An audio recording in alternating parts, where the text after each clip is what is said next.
Welcome to Pivot Parenting, where we help parents of teens overcome regret and disappointment to find peace and connection in every situation. I'm Heather Frazier, your parenting expert. Journey with me to discover effective parenting tips, improve family relationships, and build a brighter future for your kids. Buckle up, things are about to get better. Self-advocacy and advocacy for others is a human issue, my friend. Welcome to today's episode of Pivot Parenting. I'm excited to talk about something that is always relevant as a human and especially timely as things are happening that we never really thought that we would see in our lifetime. I don't typically like to watch the news because I find it rather depressing and somewhat dull, if I'm being completely honest. But I cannot ignore what I do see. And like many people, I think I saw some people marching through a neighborhood maybe an hour from mine on the news. I didn't see it in person. And they had like white hoods on, if you know what that means. And it was horrifying. And I thought, what if I saw that in my own neighborhood? What would I do? A bunch of men that are much bigger than me. I'm average height, but much bigger than me and a lot more of them. What would I do? And then I saw on the news in Ohio, I think it was, something similar happened, and bystanders put a stop to said march. And I don't know what happened. I think it fizzled to nothing in the one that was close by my house. But wild times. And I know that this can be really disarming, especially if you're like me and your first response is, holy cow, is this for real? And how do I talk to my kids about it? And how do I advocate for people who I may see being mistreated or groups that would want to mistreat others?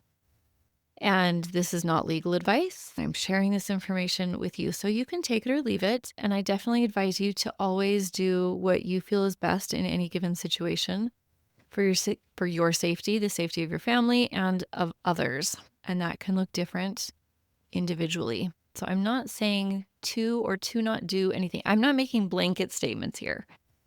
I just want to give you a heads up on conversations that you can have. So we want our teens to speak up for themselves and others generally, and we need to model this first. So many parents say that they want their kid to be confident and kind, but then they also want their kid to conform and to yield and to not push back on them. It's like, listen to me, but you can disagree with other people or listen to me and your teachers or whatever, and then be feisty other places, but it doesn't typically work like that. And so we don't want to model or foster silence, self-sacrifice in unhealthy ways.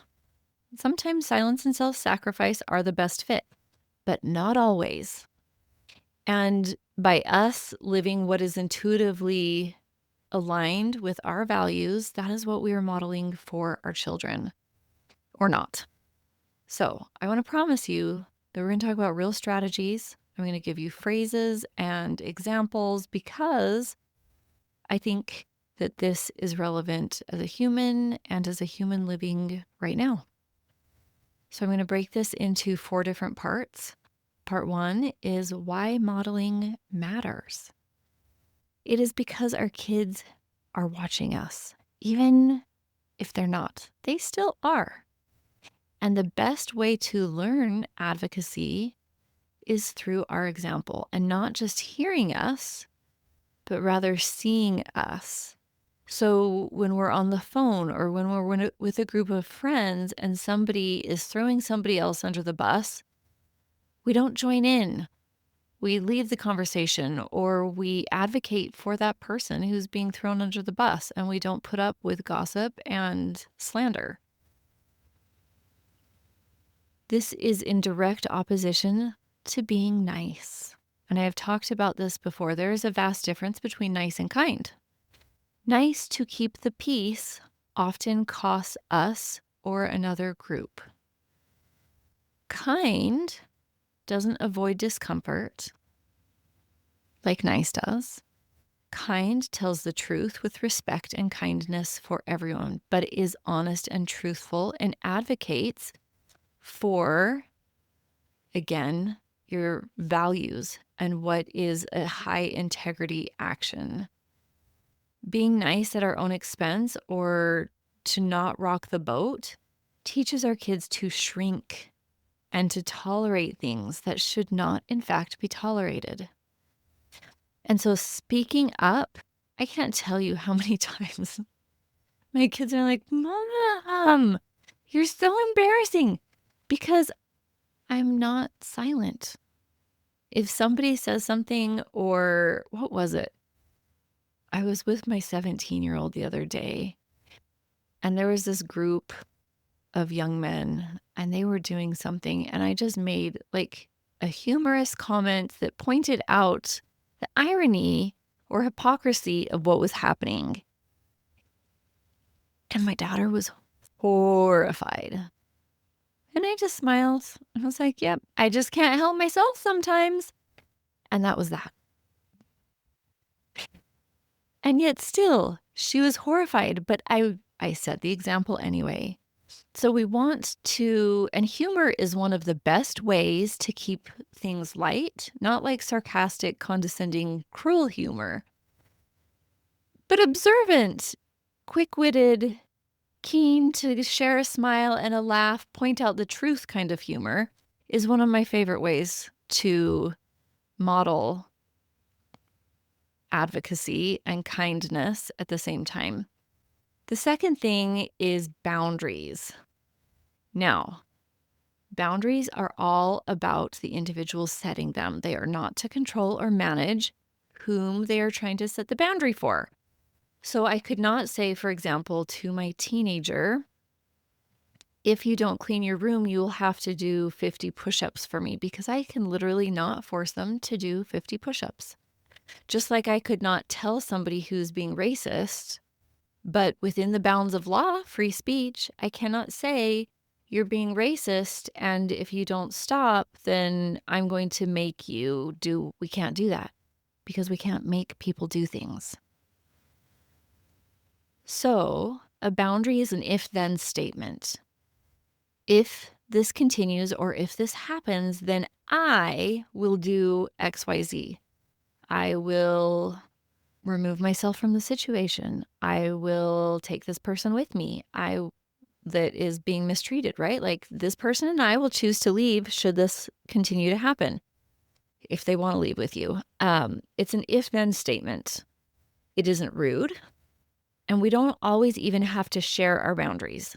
We don't walk around saying to people, if you hit me, then I will call the police. It's just kind of understood. Okay, so we don't have to share boundaries. If it's with your children, I typically expect that you do share some common boundaries. Like, if you are late for curfew, then I will take the car keys, right? So that they know ahead. And there's some overlap with boundaries and rules and consequences. Sometimes people like to keep them separate. Sometimes we put them together. I'm kind of mixing the two right now. But with boundaries and advocacy, we don't have to go around telling people at the subway station, hey, if anybody here is racist, that's not going to be okay. And we're going to have no. But if you see something happening and that crosses a boundary for you, you can act accordingly. When we don't set boundaries, oftentimes within our family, we are modeling people pleasing and fear, or potentially even passive aggressive behavior. We'll punish them later for not following our rules. Maybe you've been on the receiving side of this, like your teenager, or maybe even your spouse or a coworker or somebody gets mad at you for doing things the wrong way. For example, this happened to me This happens to me a lot, actually. I'll ask one of my kids, and it tends to be like around the 14, 15-year age where my kids go through this phase, and maybe you're experiencing it too. I was talking to my daughter, and I was like, hey, are you hungry? Or some totally benign question. And she got really mad at me. And I was just like, you just are so annoying. Which, fair, I guess. I don't know. But it felt really unwarranted.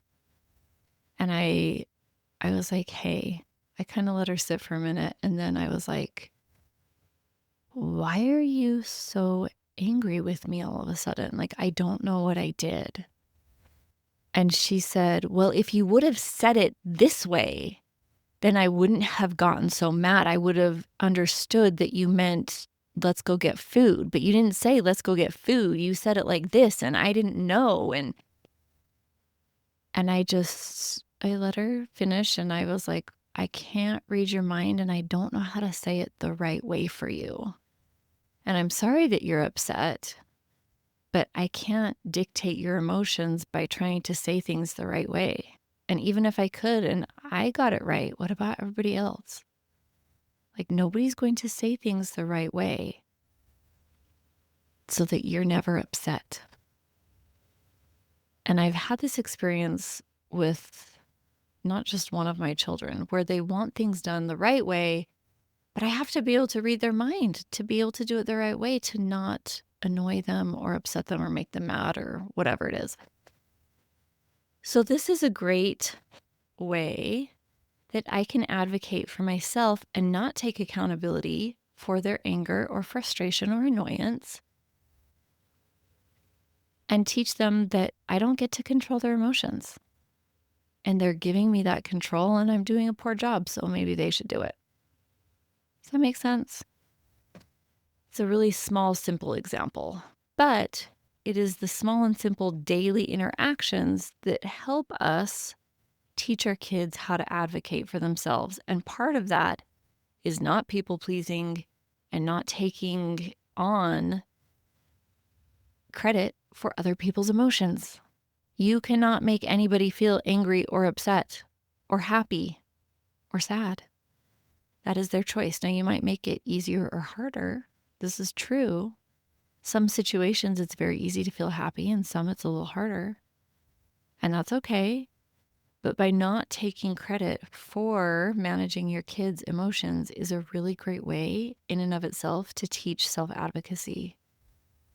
And then the last thing about boundaries that I want to talk about is that we just want to reassure in calm, clear, firm ways without being emotional. I had one client say, but if I'm not mad at my kid, then they won't know they did anything wrong. Like, I have to be mad at them.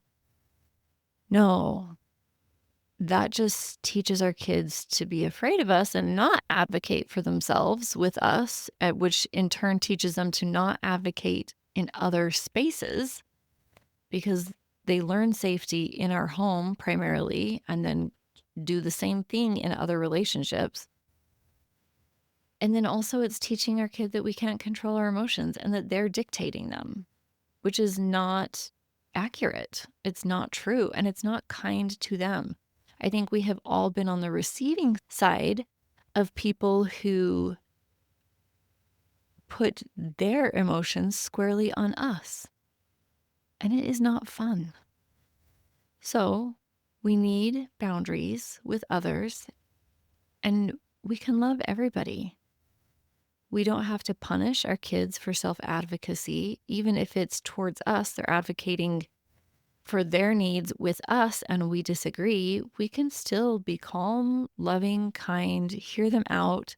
My son was really great at self-advocacy. Why is that a rule? Why? But why? Why? He would just keep digging as to why. And because I could stay calm and not get frustrated, He made some really good points of why are things done certain ways, and a lot of it is just because that's how I was raised, and I was just repeating the same thing without really thinking if it was still helpful or relevant or applied in the situation.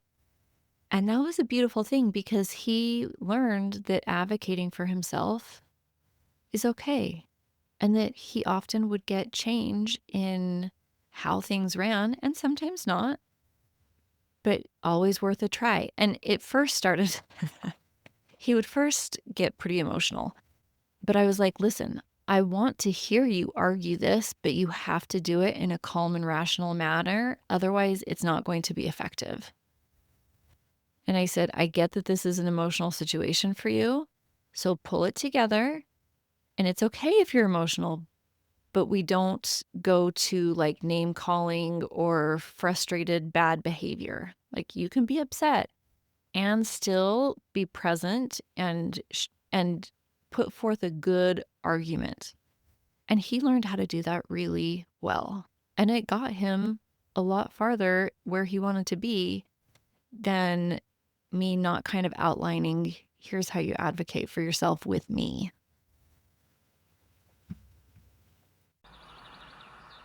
Hi there. I just want to pause and let you know if you are struggling to make sense of your teen's behaviors, emotions are running wild, and you're looking to turn things around to have the family you dreamed of while rocking them to sleep, I would love to talk to you.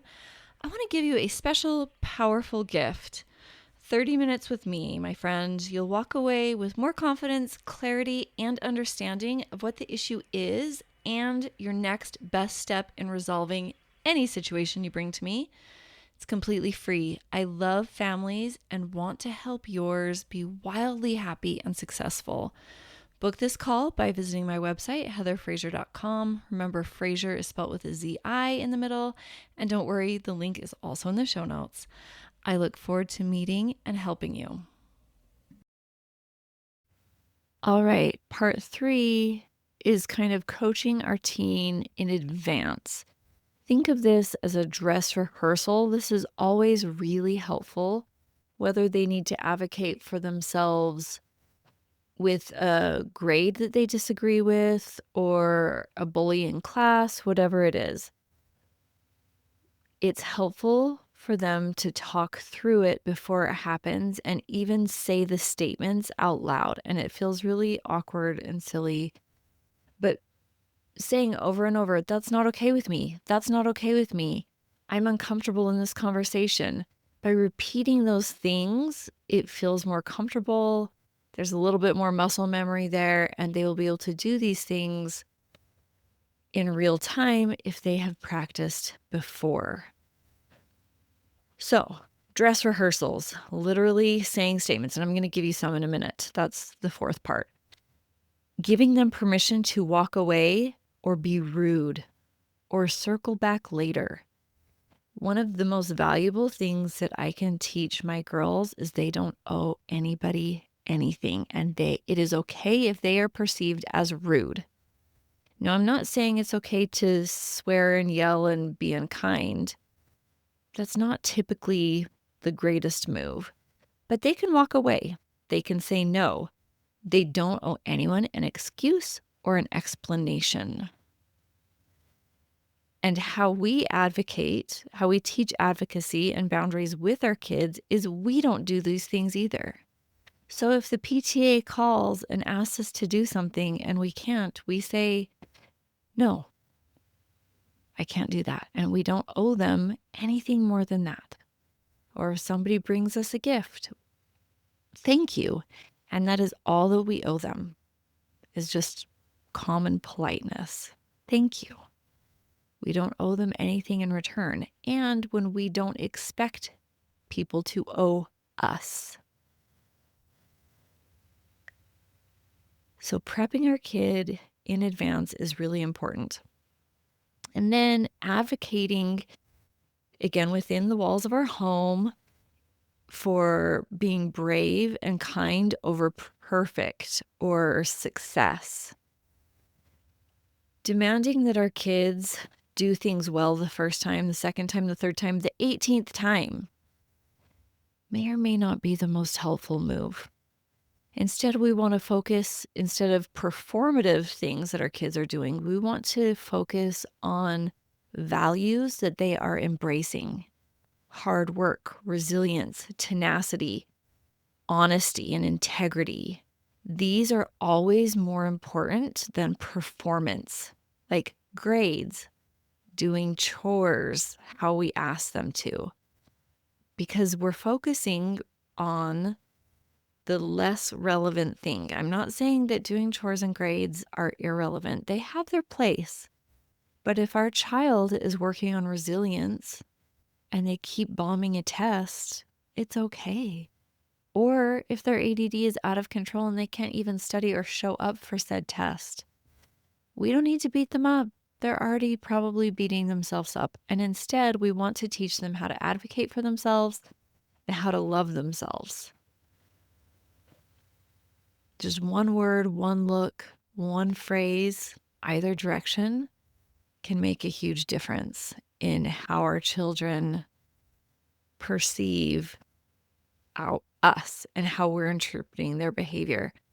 For example, my daughter, one of my girls, got asked to a dance, and she did not want to go with this boy because he always came to school high. She would be really uncomfortable. And so we taught her how to advocate for herself. And what a beautiful thing that she felt like she could be honest with us. And sometimes my kids are honest with us and sometimes they are not, which is age appropriate. But the more we stand in their corner, the more they are going to come to us to be in their corner.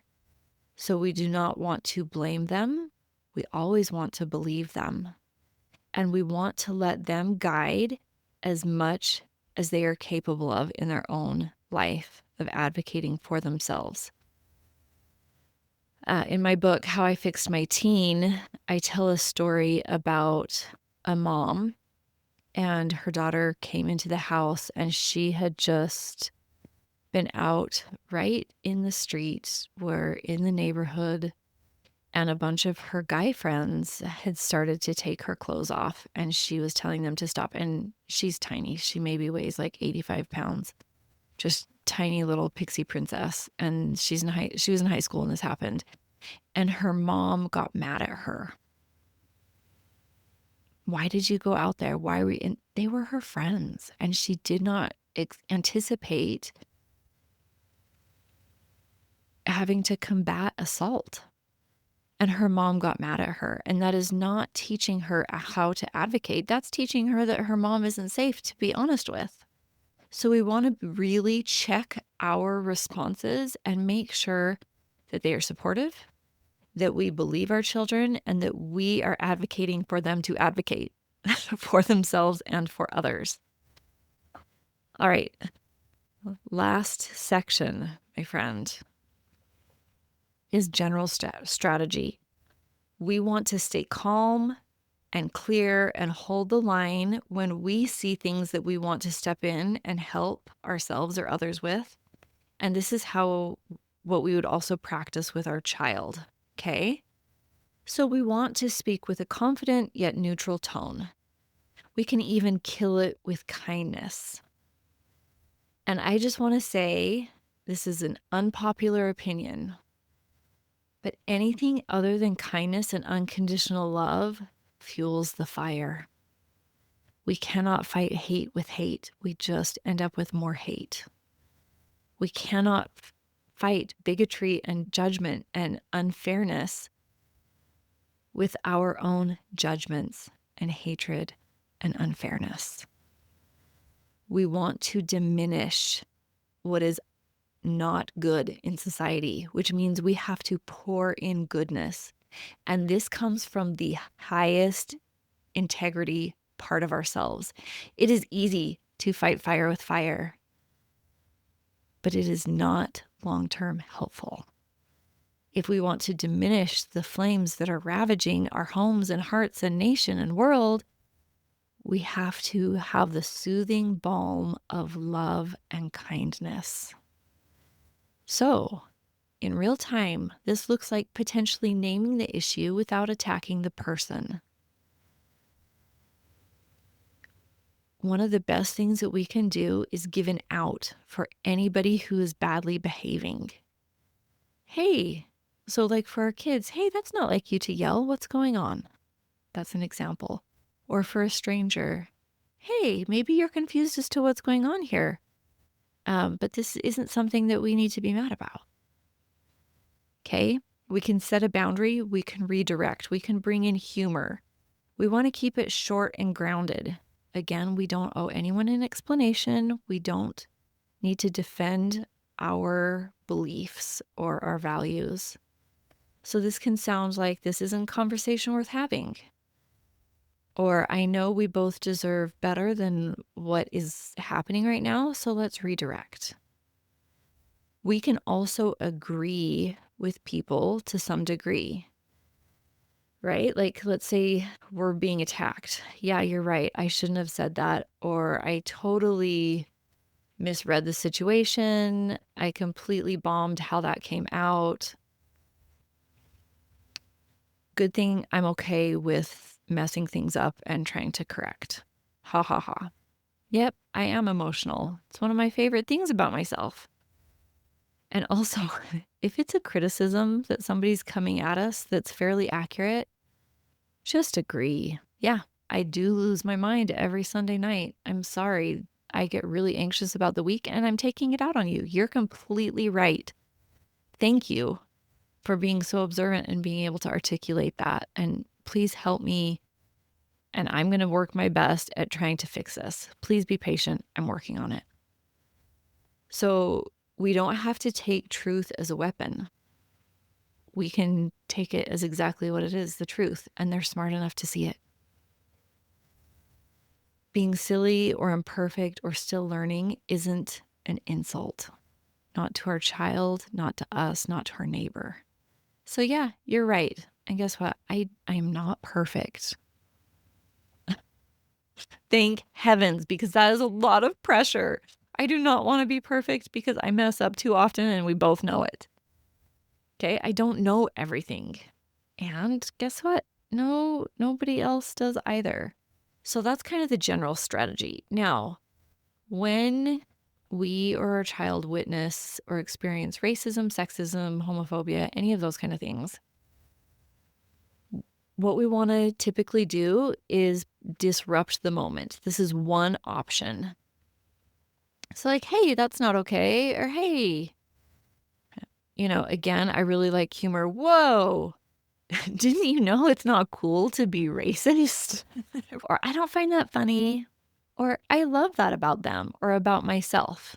How funny or interesting that you don't love that about them. It's one of their most endearing or best features, or that's actually a harmful stereotype. What an odd thing to say out loud. Did you mean for that to come off so rude or homophobic? Did you mean for that? Again, that's a way out for them if all of a sudden they realize that that wasn't a good thing to say. It gives them an out, which everybody appreciates an out when they put their foot in their mouth. Or we can repeat their words back to them very slowly and just sit in the silence, keeping eye contact. Or we could just say, hey, let's not say things like that. Or we can just say, I'm going to step away from this conversation. Or just say nothing and just step away. Challenge with curiosity when it is safe to do so. What did you hope to accomplish by saying that? And not in a snarky way. Again, all of these things are with love and peace and understanding. What did you really hope to accomplish by being unkind to somebody? And listen to what they have to say. Can you help me understand why you think that's okay to say? Do you know that it might come across racist or unkind, or how that would come across or might come across to someone who's been through what you're joking about? Or we can repeat the last 1 to 3 words back that they said to us as a question. So that's how we can sometimes challenge with curiosity if we feel like that might be valuable. And again, we are not looking to pick a fight. We are seeking to understand and to be understood. And then to support somebody else, we could say, hey, I just saw what happened. I just want you to know that I'm here with you, or that I've got your back, or that I support you, or that wasn't right. And I'm sorry that you had to hear his hatred. I saw an example of, let's say, I think it was a woman on a train, and somebody was harassing her because she was dressed in cultural apparel that he found offensive. And he was trying to attack and egg on this woman verbally because of her clothing. And the person next to her just started a lovely conversation with her. And eventually, that person who was trying to verbally be unkind to her left, because these two women just sat by each other and just had a conversation and completely ignored him. So if you see somebody being mistreated, you can just strike up a conversation and ignore whomever is harassing them. Or you can say to them, if you want to talk with me, or if you want me to say something, I've got your back. We can sit next to them. We can talk to them. Just be their friend. We can also say, is this something that we need to get legal assistance with? I can help you.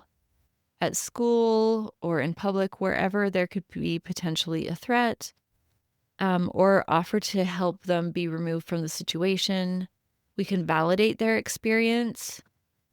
We don't want to diminish or talk them out of however they are feeling. We just are here to witness and allow them to feel and think and interpret the situation however they want and whatever feels necessary to them. That is the most supportive thing that we can do. I know we've all tried to been talked out of how we feel when people say, oh, it's not that big of a deal, or you took it out of context, or why can't you take a joke? It's not good to be on the receiving side of that, and we don't want to do that to anybody else. And then to set a boundary, we can simply tell people, no thanks, that's not for me, that's a no, hard pass, I'm good actually, I'm not comfortable with that, this is making me uncomfortable, so I'm going to leave. That's not something that I'm into or interested in. This isn't a conversation that I want to be a part of. Any kind of statement like that to disengage. And then, if necessary, to hold our ground when we are under pressure. You can do or say whatever you would like, but I am not going to participate. If I have to explain myself to stay here, then maybe it's not my group of friends or group of people. And respecting my boundary doesn't mean you have to agree with it. Let's say you're hosting Thanksgiving dinner and, that crazy aunt or uncle comes that just wants to talk about wildly upsetting topics for your family. You can let them know ahead of time that we will not be talking about their favorite subject. And if they bring it up, they'll be asked to leave. And they don't have to agree with that in order to be willing to respect it. Or if you're going to your parents' house and they make unkind comments about your child or your spouse or you can set a boundary that they don't necessarily agree with, that you will leave the family party if they become offensive. And that's okay. So you can't script every situation, but you can build their readiness through applauding their advocacy within the home. And this is probably the hardest way to engage with them, but allowing them to advocate for themselves and others with you. And then allowing them to dictate as much as they can in advocating for themselves and others at school and work and wherever else. And then loving them unconditionally, loving all the people, and showing what it looks like to be respectful and kind in situations that you think they see and the ones that you think they don't. My friend, teaching our children to use their voice does not make them rude. It makes them strong. And nobody is perfect at it. And chances are high that everybody's going to get it wrong. And our nervous system might engage into fight, flight, freeze, or fawn. And that is okay. Practice, practice. We will always have opportunities to practice. So educate them and alleviate guilt that they should be doing it better or differently. And when we feel threatened, recognize that we aren't in our best frame of mind every time and make space for humanity because we are all human.